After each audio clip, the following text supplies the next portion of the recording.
আচ্ছা দুলা ভাই বলেন দেখি, আমি যদি একটা প্রশ্ন করি প্রশ্নের উত্তর দিতে পারবেন নাকি? আচ্ছা তুমি করো, কি প্রশ্ন করবা আমারে? জামাই, শ্বশুর, শাশুড়ি তিনজনে খাইতে বসে।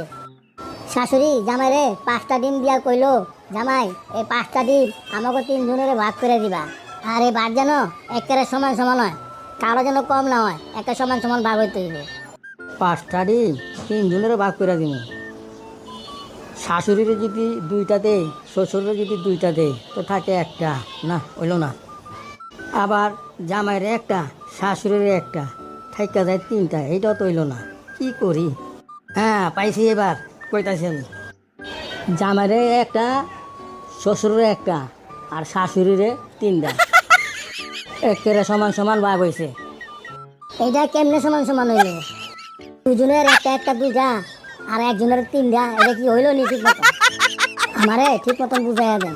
দেখলে শুনো, শ্বশুরে একটা আর জামাইরে একটা, কারণ হ্যাঁ গো 2জনেরই 2টা 2টা করে আগের আছে, আর শাশুড়ির তো একটাও নাই, এর লেগে শাশুড়ির 3টা, মানে সমান সমান হয়েছে।